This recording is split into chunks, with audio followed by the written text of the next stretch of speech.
Hello everyone, welcome back. So we didn't quite go full month, so I'm going to take that as improvement, but I do need to do better about filming more often. I am aware of this. I'm trying to work in a new gym routine with all of the health scares that have been going on the last few months within our family. I'm trying to prioritize my health, and sometimes that gets in the way. I did reread this book a few times in preparation for the review. I just haven't gotten around to filming it until now.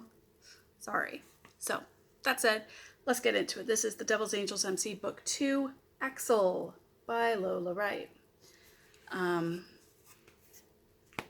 So, trigger warnings for this story include assault, parentification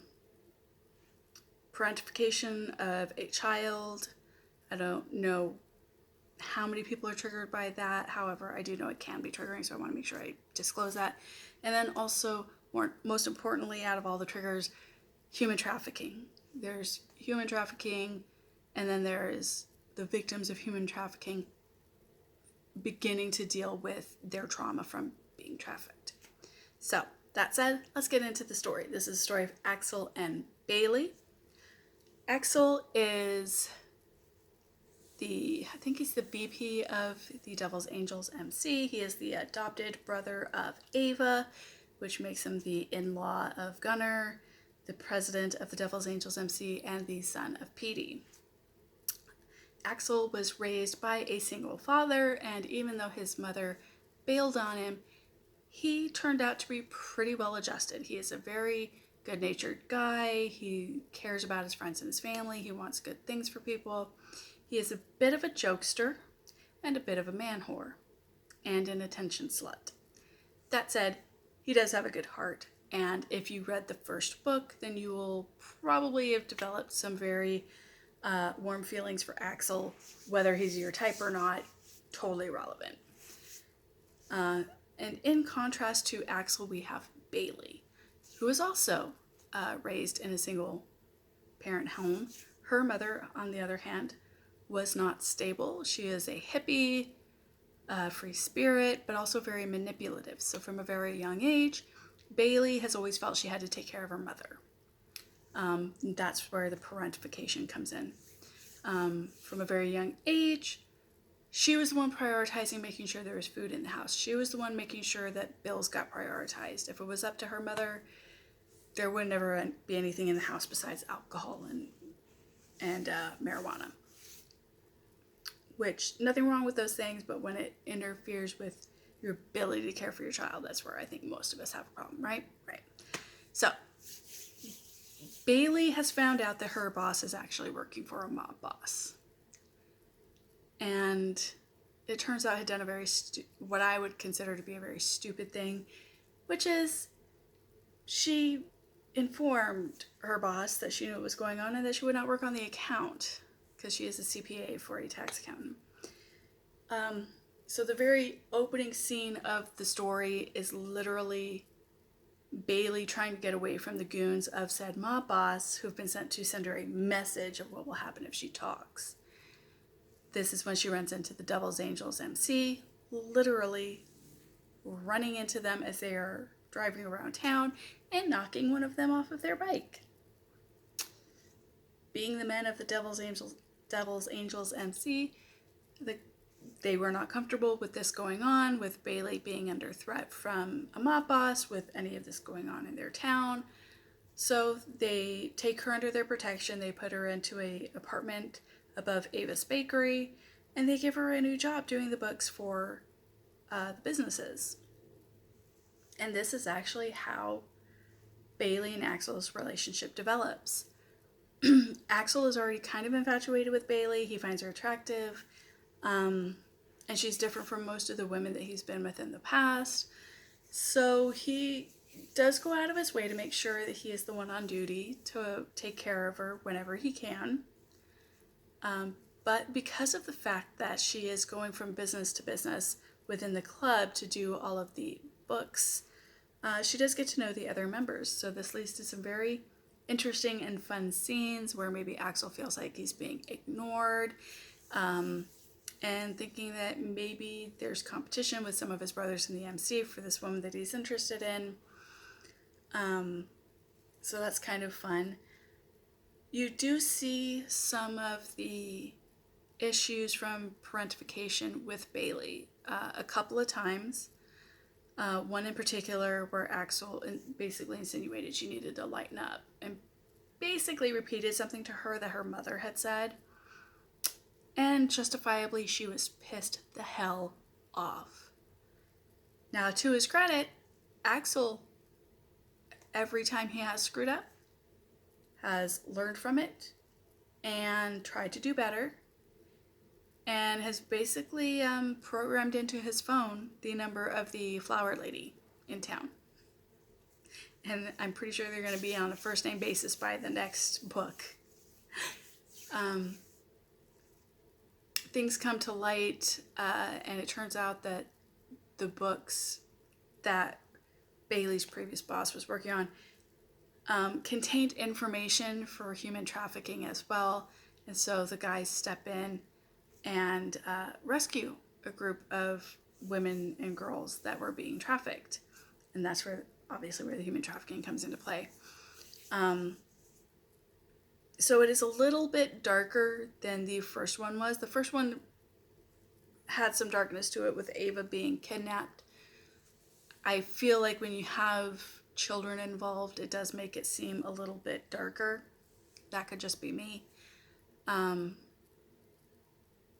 But it does set up things for future stories, clearly, obviously.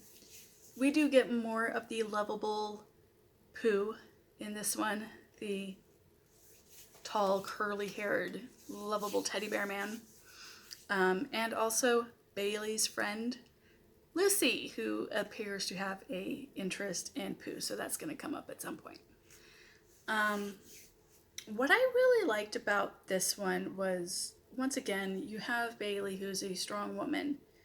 She's not strong in the same way that Ava is, so there's definitely differences in personalities. You're not getting the same characters over and over as can happen in some series.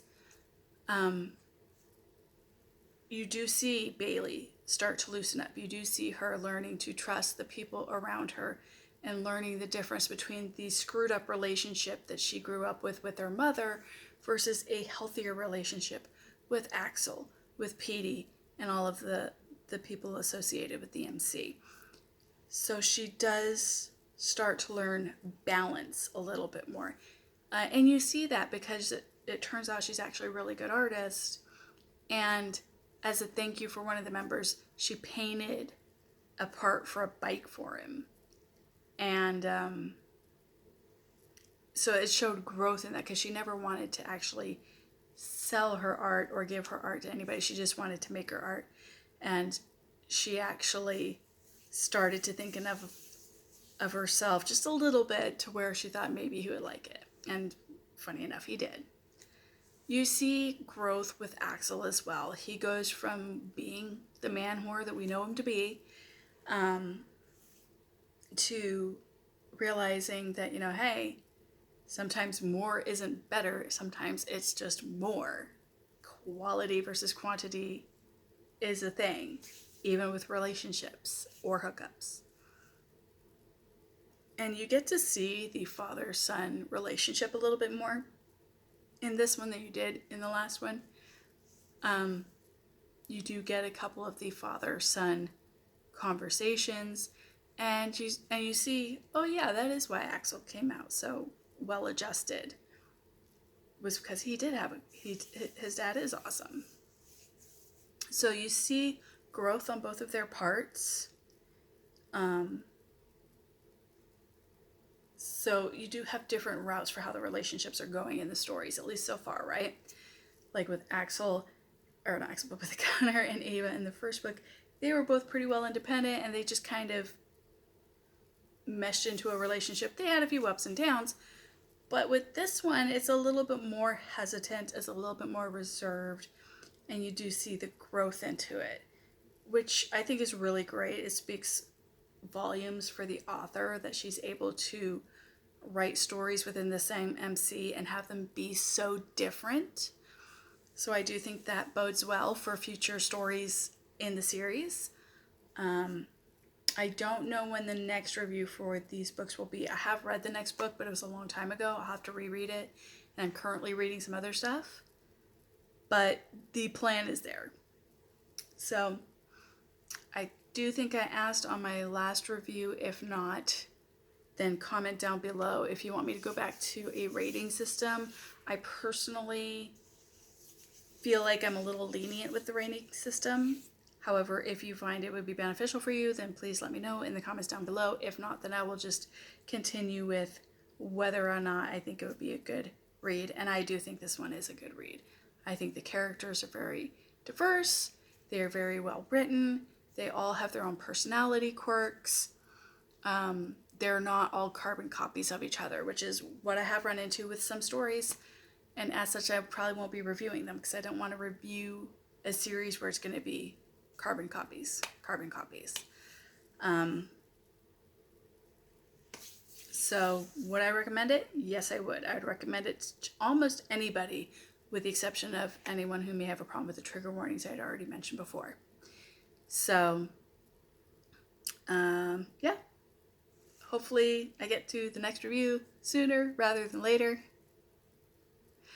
I am going to be going out of town next month, so that might cause a pause in filming. If I can, I will try to film 1 or 2 extras and just have it preset. If not, then it won't really be anything new because I haven't been terribly consistent to begin with anyway. That's what happens when it's just a hobby. So don't forget to like and subscribe if you haven't already. And I hope to see you all at the next one. See you later. Bye.